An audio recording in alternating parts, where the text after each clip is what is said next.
வணக்கம் டாக்டர் ரஜாவாட்டுக்கு வரவேற்கின்றேன். 30 வயதுடைய நபர் திருமணமாகி 1 இயர் ஆகுது. இந்த 1 இயரில் ஒரு முறை கூட கான்டாக்ட் வச்சுக்க முடியல, உடலுறவில் ஈடுபட முடியல. ஆனால் மற்ற டைமில் அவருக்கு ப்ராப்பராக அரோசல் இருக்குது, எரெக்ஷன் இருக்குது. எப்போ கான்டாக்ட் வச்சுக்கணும்னு போகிறாரோ அப்போ he lost his erection. திருமணமாகி 1 இயரில் இது நடக்குது. திருமணமாகி 3 இயர்ஸ் ஆகுது, 3 இயர்ஸ்மே பெனிட்ரேட்டே பண்ண முடியல அப்படின்ற கேசஸ் இருக்குது. அதர் டைம் மற்ற டைமில் தனியாக இருக்கும் பொழுது ப்ராப்பராக எரெக்ஷன் இருக்குது அப்படின்றாங்க. 3 மந்த்ஸ் 6 மந்த்ஸ் ஆகுது மேரேஜ் ஆகி, ஒரு முறை கூட பெனிட்ரேட் பண்ண முடியல. இந்த மாதிரி மல்டிபிள் ஸ்டோரிஸில் பார்க்குறோம் இந்த எரெக்டல் டிஸ்ஃபங்க்ஷனில். இந்த மாதிரி இது கொஞ்சம் அதர் எரெக்டல் டிஸ்ஃபங்க்ஷனை காட்டிலும் இது ஸ்லைட்லி டிஃப்ரெண்ட். காரணம் என்ன அப்படின்னா, இவங்களுக்கு மற்ற டைம்லலாம் ப்ராப்பராக எரெக்ஷன் இருக்கும், தனியாக இருக்கும்போது எரெக்ஷன் இருக்கும், தே கெட் அரோசல். பட் அவங்க பார்ட்னர் கூட இன்டர் கோர்ஸ் வச்சுக்கணும்னு முயற்சி பண்ணும்பொழுது அந்த பெனிட்ரேஷன் டைமில் மட்டும் தே லாஸ் தேர் எரெக்ஷன். ஸோ இந்த மாதிரி இருந்ததுன்னா நம்ம என்ன டெஸ்ட் பண்ணிக்கணும், எப்படி அப்ரோச் பண்ணணும் அப்படிங்கிறத பற்றி பார்க்கலாம். இதில் நம்பர் 1, உடல் சம்பந்தமான குறைபாடுகளை காட்டிலும் அவங்களுக்கு மன ரீதியான ஒரு சில பிரச்சனைகள் இதில் முக்கியமான பங்கு வகிக்கும். ஏன்னா உடல் ரீதியாக அந்த பிரச்சனையும் இல்லைங்கிறதுனால தான் அவங்க தனியாக இருக்கும் பொழுதோ அல்லது பார்ட்னர் கூட இல்லாத மற்ற நேரங்களில் அவங்களுக்கு அரோசல் எரெக்ஷன் எல்லாம் ப்ராப்பராக இருக்குது. ஈவன் மாஸ்டர்பேட் கூட ப்ராப்பராக எரெக்ஷனோட மாஸ்டர்பேட் பண்ணுறாங்க, எஜாக்குலேட் பண்ணுறாங்க. ஆனால் பார்ட்னர் கூட இன்டர் கோர்ஸ்னு போகும்பொழுது மட்டும் தே லாஸ் தேர் எரெக்ஷன் இல்லை அப்படின்னா அதுக்கு முக்கியமான காரணம் உடல் சம்மந்தமானது ஒன்றும் இருக்க வாய்ப்பு கம்மி, மன ரீதியான காரணங்கள். இதில் நான் காமனாக இந்த மாதிரி வர எல்லாருக்கிட்டையும் ஒரு காமனாக பார்க்குறது என்ன அப்படின்னா ஆன்சைட்டினா பய உணர்வு. ஏன் இந்த பய உணர்வு அவங்களுக்கு வருது? பிஃபோர் மேரேஜ் ஒரு சில அவங்களுக்கு ஒரு இன்புட்ஸ் இருக்கும்.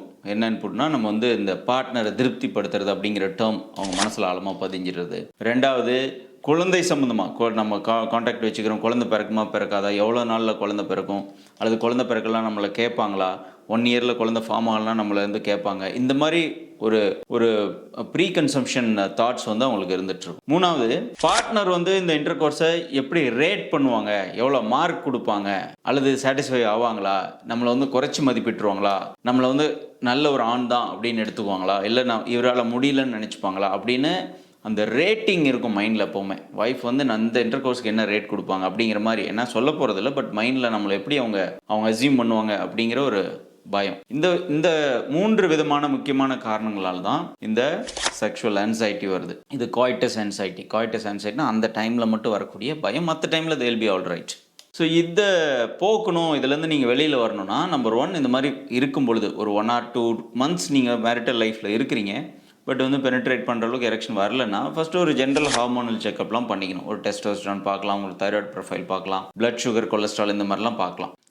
இதெல்லாம் மோஸ்ட்லி நார்மலாக இருக்கும். நார்மலாக இல்லைன்னா அதை ட்ரீட் பண்ணணும். ஏதாவது ஏறக்குறை இருந்ததுன்னா அதை ட்ரீட் பண்ணிக்கோங்க. ரெண்டாவது, கவுன்சிலிங் எடுத்துக்கணும். கவுன்சிலிங்னா கப்புள் கவுன்சிலிங், பார்ட்னர் 2 பேருமே ஒரு கவுன்சிலிங் போகணும்.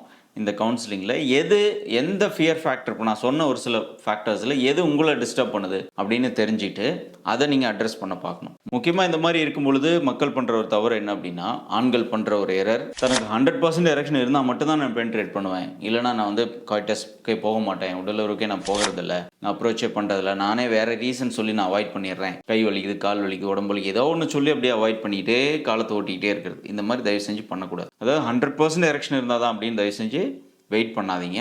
ஒரு ஃபால்ஸ் பெனிட்ரேஷன் நீங்கள் பண்ணலாம். ஃபால்ஸ் ஆர் ஷேடோ இன்டர் கோர்ஸ்னால் பெனிட்ரேஷனே இல்லைனாலும் ஜஸ்ட் ஆண்குறி பெண் உறுப்பில் வச்சு பெனிட்ரேட் பண்ண மாதிரி நினச்சிக்கிட்டு பெண் உறுப்போட உள்பகுதியில் ஆண்குறி படுற மாதிரி ஒரு சில உராய்வுகளை ஏற்படுத்துறது. இதன் காரணமாக ஒரு உணர்வு தூண்டிகள் ஏற்படலாம்.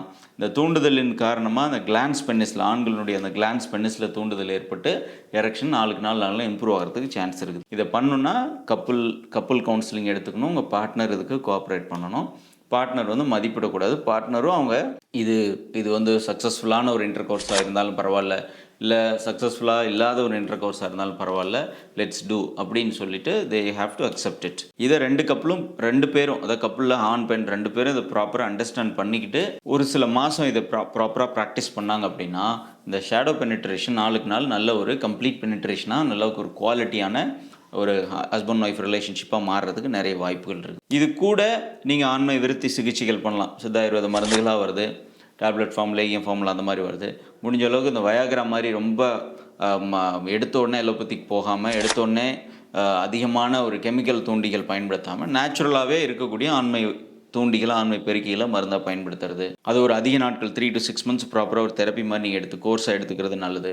ரெண்டாவது, ரொம்ப ஓவர் வெயிட் இருக்கிறீங்கன்னா வெயிட் மேனேஜ்மெண்ட் பண்ணிக்கணும். ஸ்மோக்கிங், ஆல்கோஹால் ஹேபிட் இருக்குன்னா அவாய்ட் பண்ணணும். தூக்கமின்மை, ரொம்ப வேறு ஏதாவது எக்ஸ்டர்னல் ஸ்ட்ரெஸ் இருக்குது, எனக்கு ஜாப் ஸ்ட்ரெஸ், ஃபினான்ஷியல் ஸ்ட்ரெஸ் வேறு ஏதாவது இருக்குன்னா அதை வந்து 6 மணிக்கு மேலே, மாலை 6 மணிக்கு மேலே அதை மூட்டை கட்டி வச்சிடணும். அதை மைண்டுக்குள்ளே கொண்டு வரக்கூடாது. டெய்லி 6 to 7 ஹவர்ஸ் ப்ராப்பராக தூங்கணும். ரெண்டாவது, கப்புளுக்குள்ளே ப்ராப்பரான ஒரு ஹார்மோனி இருக்கணும், ஒரு ப்ராப்பர் ரிலேஷன்ஷிப் மைண்ட் செட் இருக்கணும். நான் ரீசெண்டாக பார்த்த ஒரு நபர் என்ன சொல்கிறாருன்னா, எனக்கு ஃபஸ்ட்டு ஒரு 1 or 2 months வந்து நான் ப்ராப்பர் ஃபோர் பிளேயில் இருந்தோம், பட் பெனிட்ரேட் பண்ணலை. அப்போ என்ன காரணம்னா, ஒய்ஃப் வந்து அதை அலோவ் பண்ணல. அவங்களுக்கு அது பயமாக இருந்தது, பண்ணால் எதுவும் ஆகிடுமோ அப்படிங்கிற மாதிரி அவங்க அலோவ் பண்ணல. ஸோ அதனால நான் சில மாதம் நாங்கள் அது சரி அவங்களோட பயம் போகட்டும்னு நான் வெயிட் பண்ணேன். பட் இப்போ வந்து ஷீ இஸ் ரெடி. அவங்க ஒய்ஃப் வந்து she prepared her mind and அவங்க ரெடியாக இருக்காங்க. பட் இப்போ வந்து எனக்கு பெனிட்ரேட் பண்ணும்போது அது லாஸ் ஆகுது அப்படின்ற மாதிரி சொல்கிறார். இதெல்லாம் வந்து கப்புள் கவுன்சிலிங்கில் தான் நீங்கள் அட்ரஸ் பண்ண முடியும். உங்கள் பக்கத்தில் யார் இந்த மாதிரி மேரிட்டல் கவுன்சிலிங் கொடுக்குறாங்கன்னு பார்த்து நீங்கள் கவுன்சிலிங் எடுக்கலாம், அல்லது ஆன்லைன் கவுன்சிலிங்கில் பண்ணலாம். இது நெகட்டிவாக என்ன இம்பாக்ட் பண்ணுது அப்படின்னா, நிறைய ஃபேமிலி இதிலே பிரேக் ஆகிடுது. நிறைய ஹஸ்பண்ட் ஒய்ஃப் ரிலேஷன்ஷிப் இதிலே பிரேக் ஆகிடுது. இதை வந்து இதனாலேயே குழந்தை ஏன்னா பென்ட்ரேட் பண்ணி காண்டாக்டில் இருந்தால் குழந்தை வரப்போகுது. ஸோ அது 1 year 2 year ஆகும்பொழுது அது ஒரு சோஷியல் இஷ்யூவாக வீட்டில் ஃபேமிலியில் எல்லோரும் கேட்க ஆரம்பிக்கிறது. அதனால அந்த ஃபேமிலியில் ஒரு பிரேக் வர்றது, மேரிட்டல் லைஃப்பில் வந்துட்டு ஒரு இடைவெளி வருது. இதெல்லாம் நம்ம பார்க்க முடியுது. இந்த அளவுக்கு எக்ஸ்ட்ரீம் கொண்டு போகவே தேவையில்லை. இந்த மாதிரி மேரேஜான ஃபஸ்ட்டு ஒரு 3 yearsக்குள்ளே வரக்கூடிய எல்லா எரெக்டல் டிஸ்ஃபங்க்ஷன்ஸும் ப்ராப்பராக அட்ரஸ் பண்ணிங்க அப்படின்னா 95% பீப்புள் இதிலேருந்து ப்ராப்பராக ரெக்கவர் ஆகி ஒரு குவாலிட்டி ஹஸ்பண்ட் ஒய்ஃப் ரிலேஷன்ஷிப்பில் போகலாம். இது சம்மந்தமாக உங்களுக்கு தெரியல, நான் தெரிஞ்சுக்கணும்னு விரும்புகிறேன் அப்படின்னா டாக்டர் எஜே ஃபேமிலி ஹெல்த் அப்படின்னு சொல்லி ஒரு யூடியூப் சேனலில் இது ரிலேட்டட் நிறைய வீடியோஸ் இருக்கும், அதுவும் போய் பாருங்கள். டாக்டர் எஜே ஹார்ட் டிவிலையுமே ப்ரீவியஸான ஒரு சில இந்த மாதிரி தாம்பத்திய உறவு, மேரிட்டல் லைஃப் ரிலேட்டடான ஒரு சில கவுன்சிலிங் பதிவுகள்லாம் இருக்கும், அதுவும் பாருங்கள். ஹோப் இது உங்களுக்கு யூஸ்ஃபுல்லாக இருக்கும் அப்படின்னு நினைக்கிறேன். நன்றி.